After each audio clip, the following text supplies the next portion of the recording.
Assalamualaikum warahmatullahi wabarakatuh.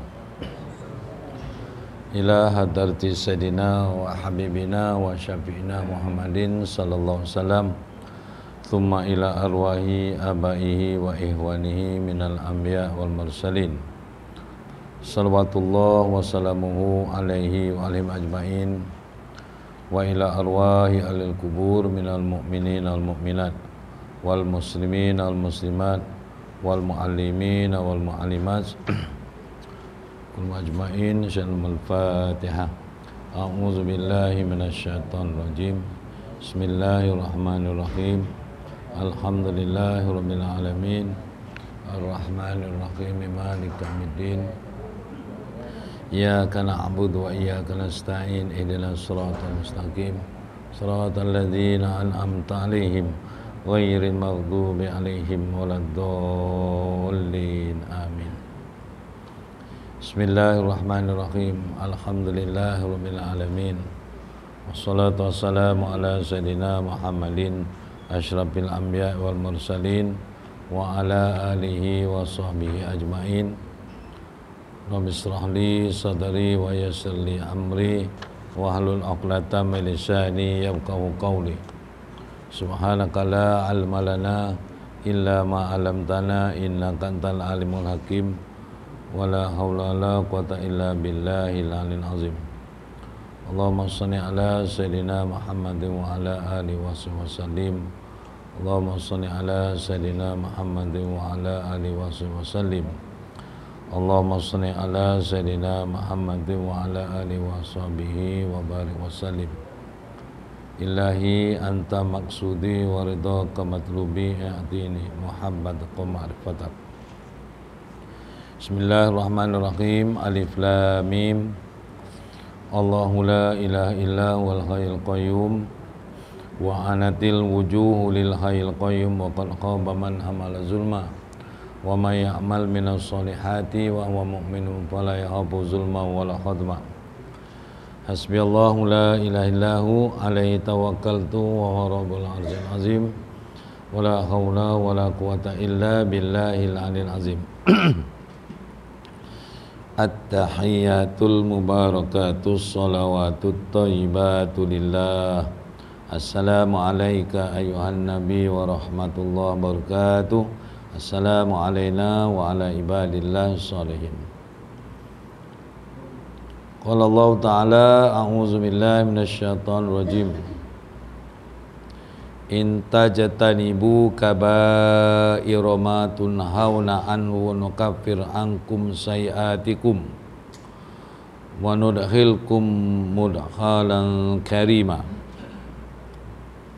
Jika kamu menjauhkan dosa-dosa besar yang dilarang, kamu melakukannya. Jika kamu menjauhkan dosa-dosa besar yang dilarang, kamu melakukannya, kami, yakni Allah, akan ampunkan kesalahan-kesalahan dosa kecil kamu, dan kami akan masukkan kamu ke tempat yang mulia, yakni syurga. An-Nisa ayat 31. Qala Rasulullah SAW, may yuridillahu bi khairan yufaqihu fiddin. Barang siapa yang Allah Ta'ala kendaki atas dirinya itu kebaikan, Allah Ta'ala akan pahamkan kepadanya, akan selok-belok hukum ahkam agama. Sadaqa Rasul sallallahu alaihi wasallam. Yang dimuliakan Al-Fadil tuan-tuan imam, seterusnya yang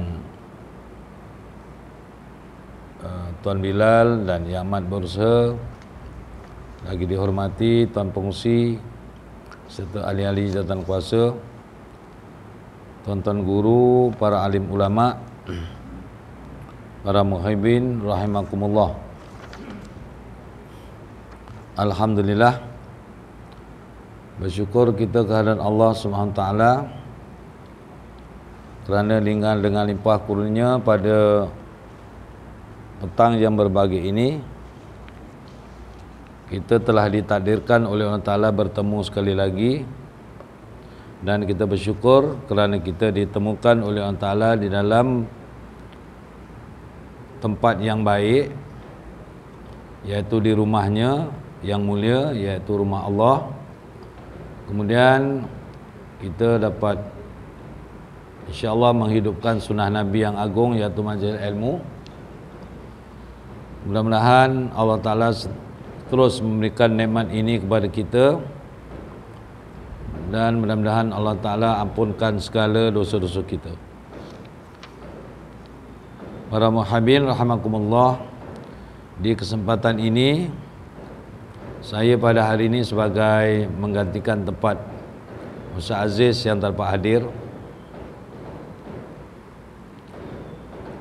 Jadi insya-Allah tuan-tuan, saya akan membacakan insya-Allah kalau sempat beberapa potong hadis Nabi sallallahu alaihi wasallam untuk perkongsian kita. Mudah-mudahan kita mendapat manfaat yang banyak daripada hadis tersebut. Maka sebelum itu tuan-tuan yang dimuliakan, bahawa adalah perlu kita sebagai umat manusia yang telah dicipta oleh Allah Ta'ala, lebih-lebih lagi kita ini telah mendapat nikmat iman dan Islam. Maka kata Tuan Guru dan para alim ulama, hendaklah pastikan kita mesti mengetahui dan mengenal 3 perkara. Yang pertama, ayya'rifa khaliqahu, iaitu mengenal dia akan khaliqnya.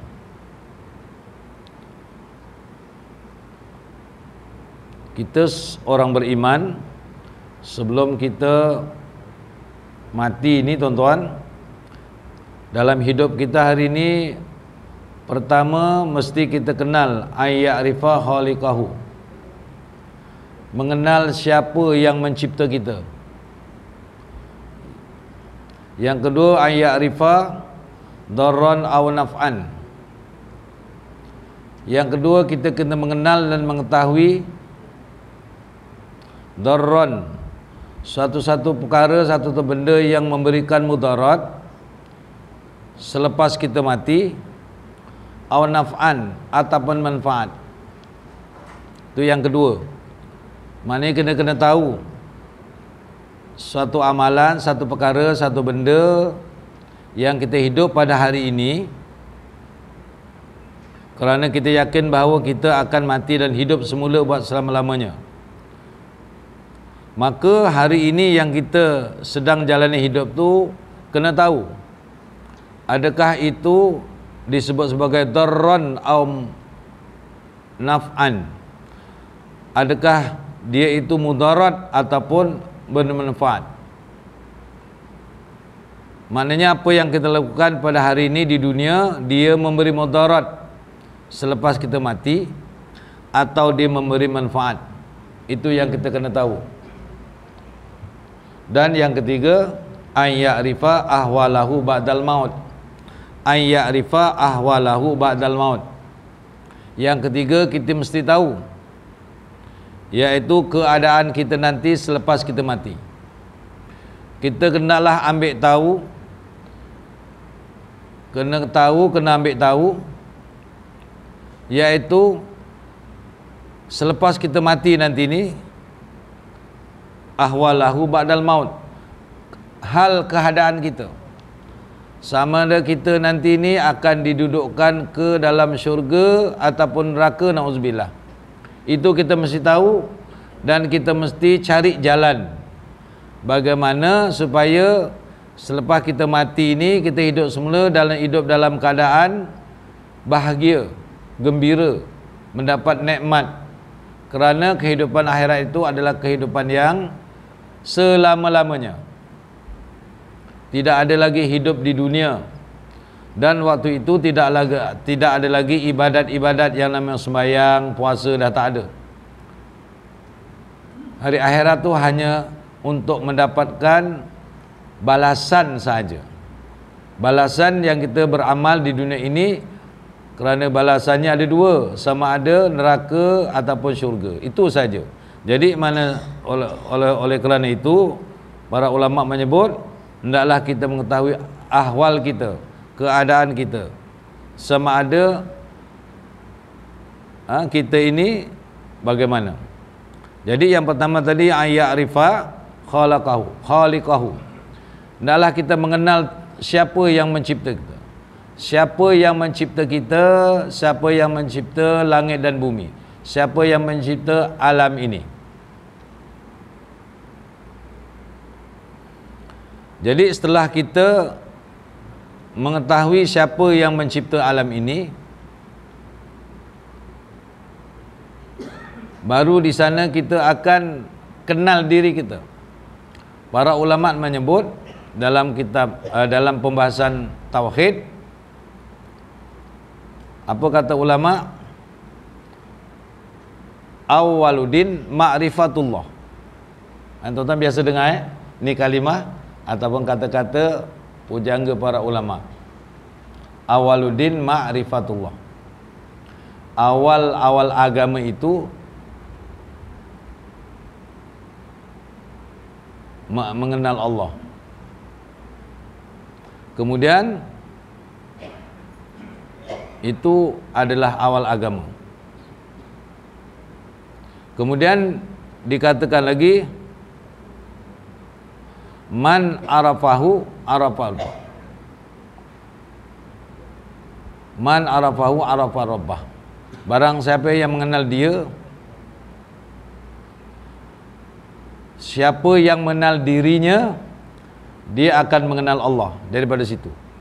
Jadi tuan-tuan, hari ini apabila kita sentiasa berada di dalam majlis-majlis ilmu, kita sentiasa baca Quran, kita mencari ilmu, menadah ilmu, kita membaca tafsir, kita membaca hadis. Sebenarnya itu adalah jalan untuk kita pertama mengenal diri kita siapa. Siapa diri kita. Nanti kita akan kenal akan siapa yang mencipta kita.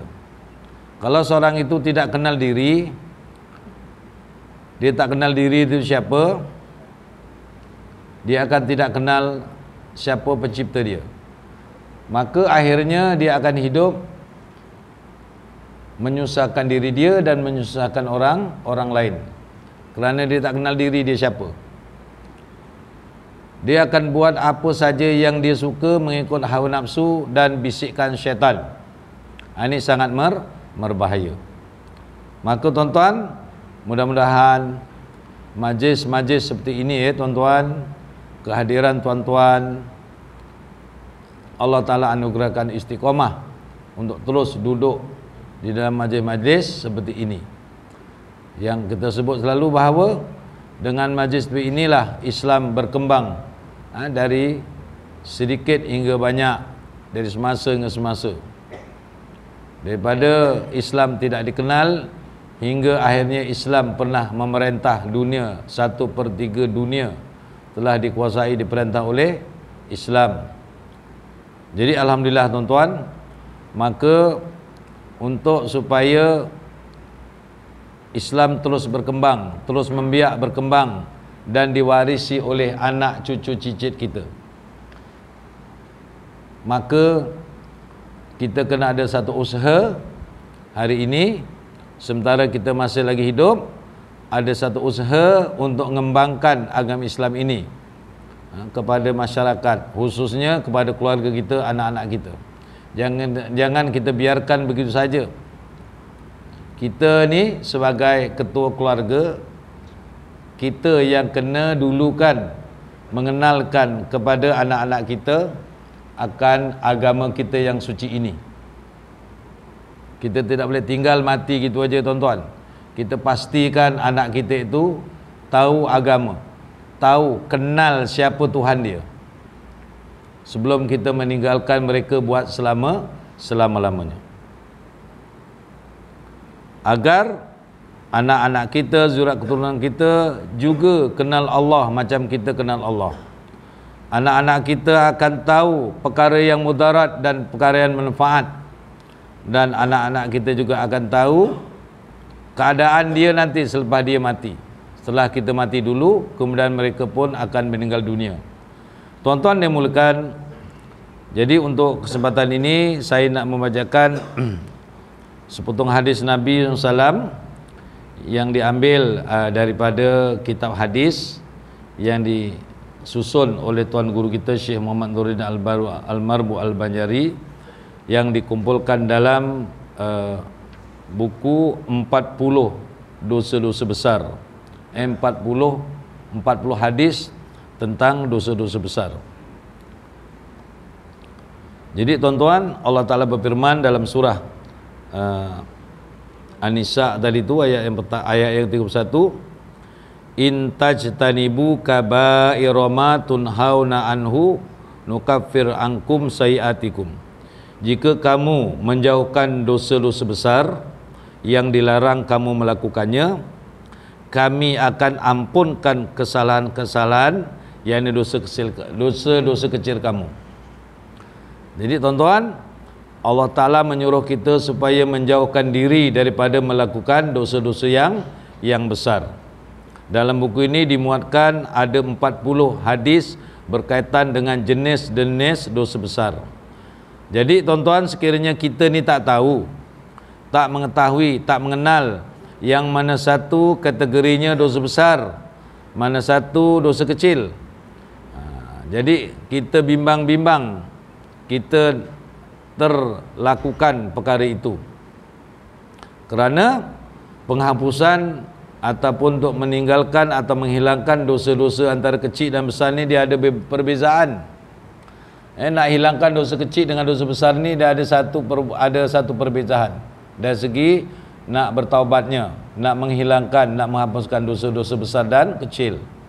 Kerana dosa besar ni dia perlu taubat nasuha. Sebab tu dinamakan dosa besar, kerana dosa besar ni dia susah nak hilang. Dia perlu adanya taubat nasuha, taubat yang benar-benar taubat. Yang kedua, dosa kecil. Dosa kecil ni mudah dihilangkan, mudah terhapus dengan sebab kita melakukan, sama ada kita melakukan amal ibadah, kita melakukan kebaikan, kita bersedekah, kita menuntut ilmu, kita solat berjamaah, kita berwuduk dan sebagainya, kita berzikir, itu boleh menghapuskan dosa-dosa kecil. Tapi dosa besar, lebih-lebih lagi kalau dosa besar itu berhubung kait dengan sesama manusia, dia perlukan minta maaf.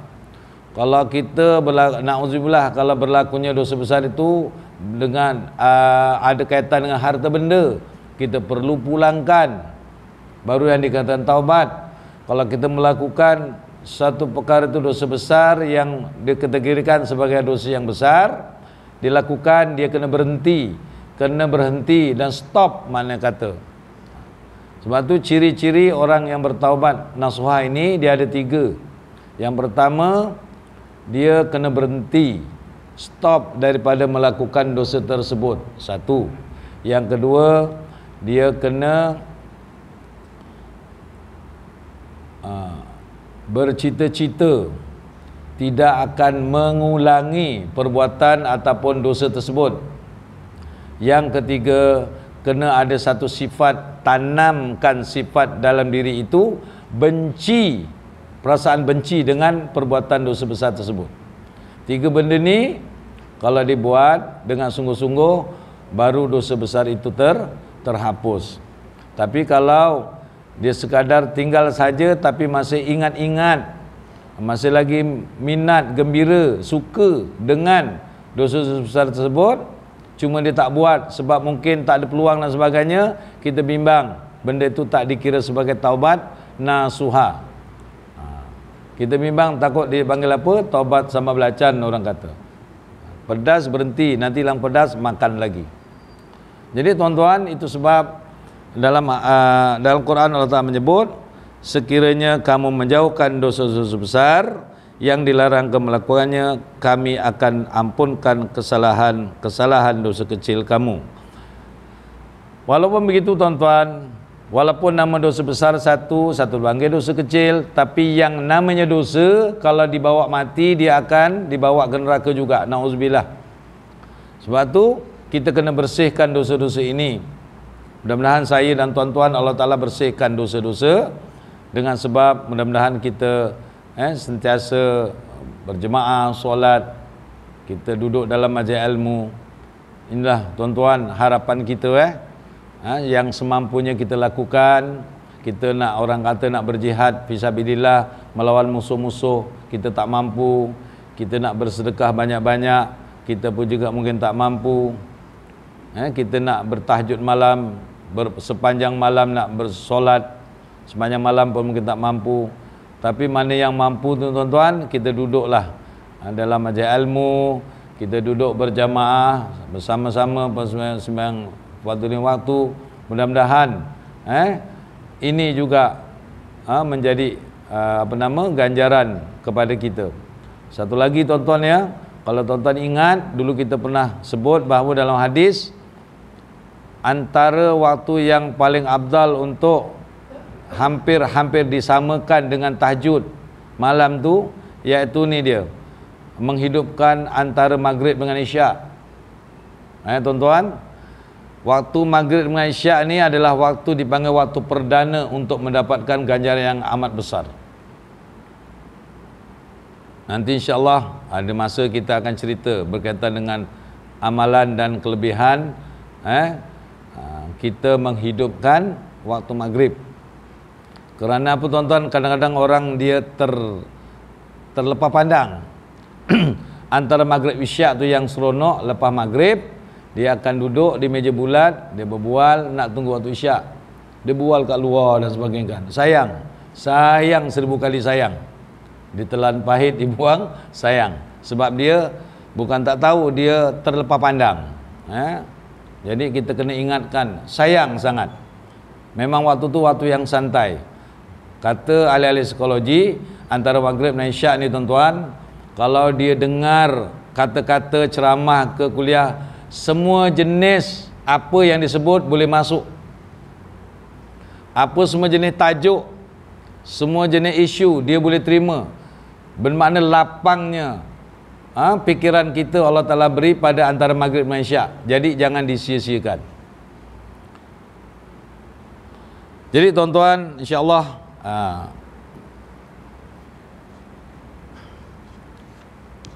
saya nak mengajarkan sebuah hadis Nabi SAW yang berkaitan dengan dosa besar, iaitu yang disebut sebagai perkara keangkuhan dan kesombongan. Bismillahirrahmanirrahim. An Abdullah bin Mas'ud radhiyallahu anhu qala Rasulullah sallallahu alaihi wasallam la yadkhulul jannah man kana fi qalbihi misqalu zarratin min kibrin. La yadkhulul jannah man kana fi qalbihi misqalu zarratin min kibrin. Apa maksudnya? Dari Abdullah bin Mas'ud radhiyallahu anhu berkata, Rasulullah SAW bersabda, tidak masuk syurga. Mari sama-sama kita fokus kalimah la yadkhulul jannah. Maknanya apa? Tidak masuk syurga. Kalau tidak masuk syurga, masuk ke mana tuan-tuan? Itu dia. Kita kena fikir kat situ, kena renung sejenak. La yadkhulul jannah, tidak akan masuk syurga. Kenapa gunakan tidak akan? Sebab gunakan fi'lul mudhari' yadkhulu. Kalau dakhala telah masuk, yadkhulu akan masuk. La ada penafian itu, huruf nafi. La yadkhulu, tidak akan masuk. Al jannah, syurga. Man kana fi qalbihi, seseorang yang di hatinya misqalu zarratin, seberat dia dalam hatinya tu ada seberat biji zarrah, min kibrin, perasaan sombong. Itu dia. Tu maksud dia. Maksudnya ialah orang itu tidak akan masuk syurga, kata Nabi, sekiranya di dalam hatinya ada perasaan sombong, walau sombong itu sedikit, ringan, yakni seberat zarratin. Zarrah ni maknanya suatu benda, objek yang paling kecil dan paling ringan. Mana kata kita kata atom gitulah, atom, zarah, debu, yang ada perasaan itu dalam hatinya. Kata Nabi, la yadkhulul jannah. Hadis riwayat Imam Muslim. Dalam sebuah riwayat lain, wa fi riwayatin al-kibru, adapun sombong itu, pertama disebut sombong itu ada dua. Yang nak disebut sebagai yang dikatakan orang ni telah pun sombong, dia macam ni, iaitu pertama batarul haq. Batarul haq, dan yang lain batarul haq, iaitu menolak kebenaran. Itu satu.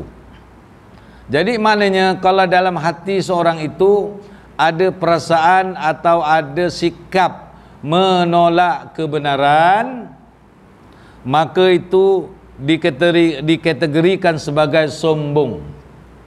Yang kedua, wa ghamtun nas, yakni menghina orang lain. Hadis ini riwayat Imam Muslim. Tuan-tuan yang dimuliakan, dalam kitab Wasiat Agama dan Nasihat Iman ini disebut di antara penyakit-penyakit hati yang berbahaya dan sifatnya yang membinasakan lagi ialah sombong bongkak, yang biasanya hanya disifati oleh para syaitan yang terkutuk. Allah Ta'ala telah berfirman menceritakan tentang iblis yang terkutuk itu. Aba wastakbar wa kana minal kafirin. Ia, yakni iblis, enggan dan menyombongkan dirinya, dan jadilah ia dari kumpulan orang yang tiada beriman. Orang yang sombongkan diri sangat dibenci oleh Allah, sebagaimana telah dinyatakan dalam firman-Nya, innahu la yuhibbul mustakbirin.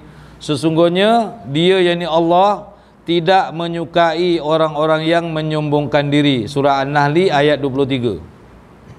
Tuan-tuan yang dimuliakan, ini kenyataan Allah Ta'ala dalam firman-Nya yang mulia berkaitan dengan sombong.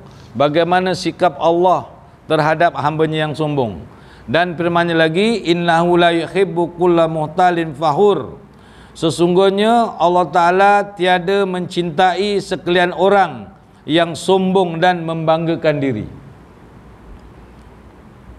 Angkuh, bongkak dan suka membanggakan diri adalah sifat-sifat orang yang takbur dan orang yang membesarkan diri, sedang orang itu mudah ditutup oleh Allah, mudah ditutup oleh Allah Ta'ala hatinya, sebagaimana firman-Nya, kazalika yutba'ullahu ala kulli qalbin mutakabbirin jabbarin. Mutakabbirin jabbarin. Begitulah Tuhan mengecap setiap hati orang yang sombong dan berwenang-wenang. Tuan-tuan dan dimuliakan, jadi dalam riwayat ini Imam Muslim, sambungan dari hadis tadi, yang dikatakan sombong tadi ialah disebut sebagai batarul haq, iaitu apa dia? Batarul haq ni apa maknanya? Menolak kebenaran. Tuan-tuan, saya nak tanyalah tuan-tuan, kalau tuan-tuan jawab saya bagi 10 sen insya-Allah. Hadis ini menyebut menolak kebenaran. Kebenaran ni datang daripada mana tuan-tuan? Sumber kebenaran daripada mana? Dua saja, Al-Quran dan hadis Nabi. Itu benar. Itu saja sumber kebenaran, tak ada yang lain. Walaupun sumber hukum dalam kita Islam ni, dia maknanya dia boleh ataupun dia boleh dirangkakan atau boleh kembangkan kepada 4. Pertama Quran, yang kedua hadis, yang ketiga ijma' ulama', yang keempat qiyas. Ijma' ulama' dan qiyas ni pun sumbernya daripada Quran dan hadis juga. Gitu tuan-tuan. Jadi maknanya tidak boleh tidak. Inilah dua benda ni, iaitu Quran dan sunnah atau hadis. Jadi maknanya tuan-tuan, kalau seorang itu menolak Al-Quran, menolak Al-Quran, menolak ayat-ayat, maksudnya dia menolak apa yang disuruh oleh Al-Quran, dia sombong. Sebab disebut sebagai batarul haq. Tuan-tuan dulu ingat tak dulu, 15 tahun dulu, ramai kita orang antara kita sebut aja bab hudud, semua tolak. Kan? Sebab mereka tak faham. Sedangkan itu ayat Quran. Termasuk juga kadang-kadang menolak poligami. Orang perempuan, tapi alhamdulillah orang Sembah Renggam tak ada. Orang perempuan tempat lain sebut poligami, kata dia pun tak kisah aku nak masuk neraka mana pun tak kisah. Sampai gitu, saking orang kata tak sungguh. Padahal bentuk ayat Quran. Jangan tolak, tapi uruskan dengan terbaik. Gitu kan. Termasuk jaga hukum yang pertama tadi. Dulu beberapa ramai kata sampai mempersendakan hukum hudud, nanti potong tangan habis tak ada jari, nak kerja macam mana, banyak dulu tuan-tuan. Masya Allah tahu. Sebab mereka tak tahu. Itu kalau dia tak tahu tak apa, dia cuma dosa besar. Tapi kalau dia tahu sengaja, dia boleh jatuh, na'udzubillah, jatuh kufur. Tuan-tuan itu kebenaran. Dan kalau itu sombong, kalau dia terus menolak dan terus menolak, menafikan, dia kata mana itu boleh aman, kan? Dia macam tak yakin. Itu dikira sombong. La yadkhulul jannah. Tuan-tuan, kena hati-hati. Jadi kalau kita tak tahu ni, diam-diam, atau lebih baik tak tahu tanya dalam bab-bab beragama. Jangan sewenang-wenang kita tolak dan kita tolak. Itu pertama saya nak bagi tahu. Jadi maknanya Al-Quran dan hadis itulah yang benar. Tidak boleh tolak. Tidak boleh tolak. Kalau kita tak mampu nak buat, minta ampun. Istighfar banyak, ya Allah, minta ampun, aku tak mampu nak buat, ya Allah. Jangan tolak. Kerana ini datang dari Al-Quran. Ini perintah yang maha kuasa, perintah yang mencipta langit dan bumi, perintah yang mencipta segala-galanya. Aman ke tak aman, dia yang cipta. Tuan-tuan kan?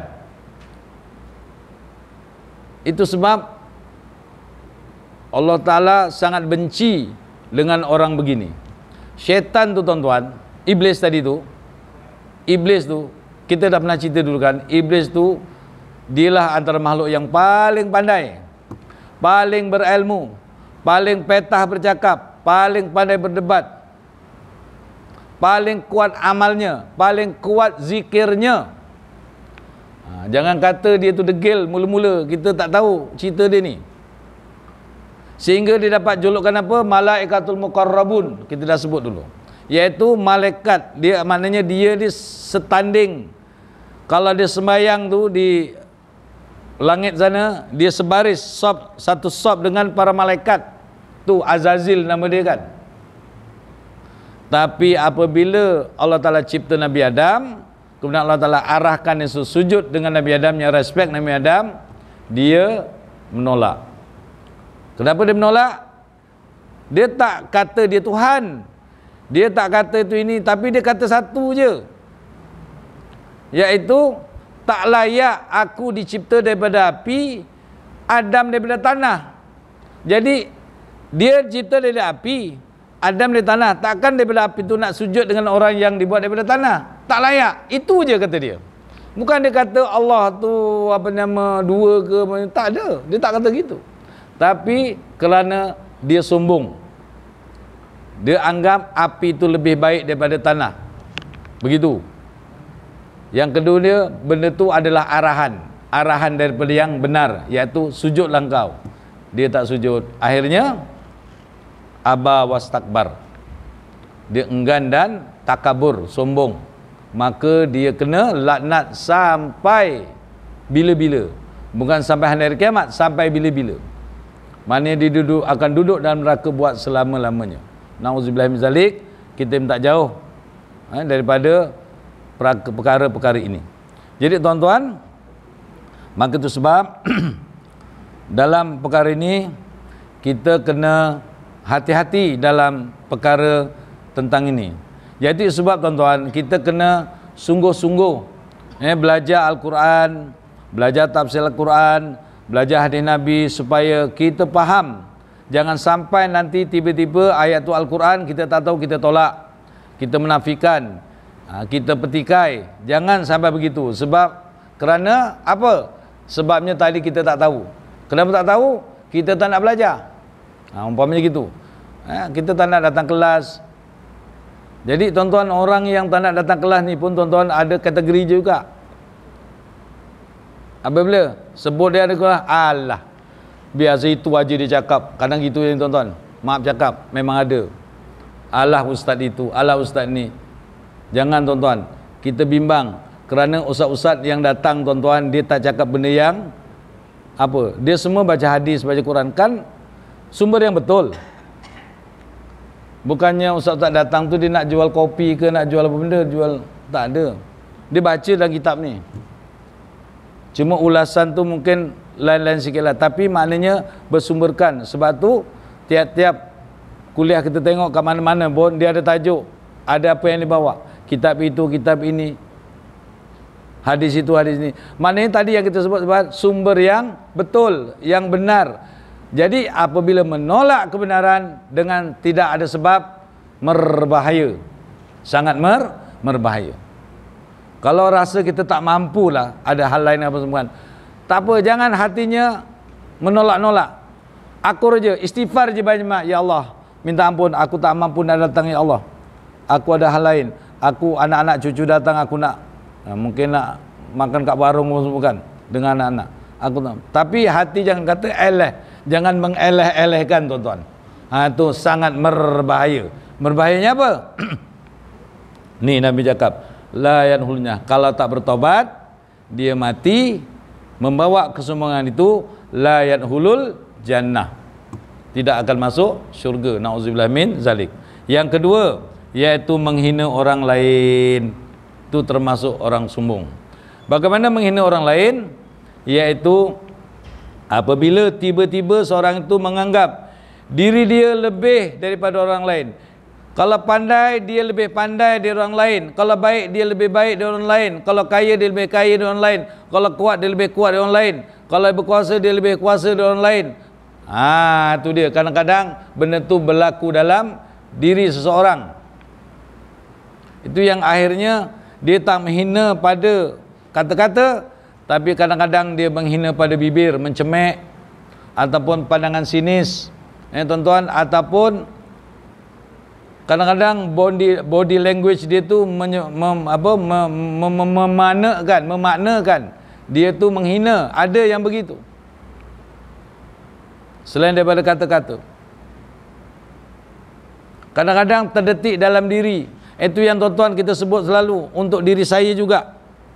Kadang-kadang satu masa kita dah bagus-bagus kan, maghrib ni nak pergi masjid, nak berjemaah dan kuliah kan, naik motor lalu depan warung-warung macam kan. Kadang-kadang hati terdetik nampak orang tu maghrib masih duduk, kita dah mula apalah. Itu tuan-tuan, hati-hati sangat.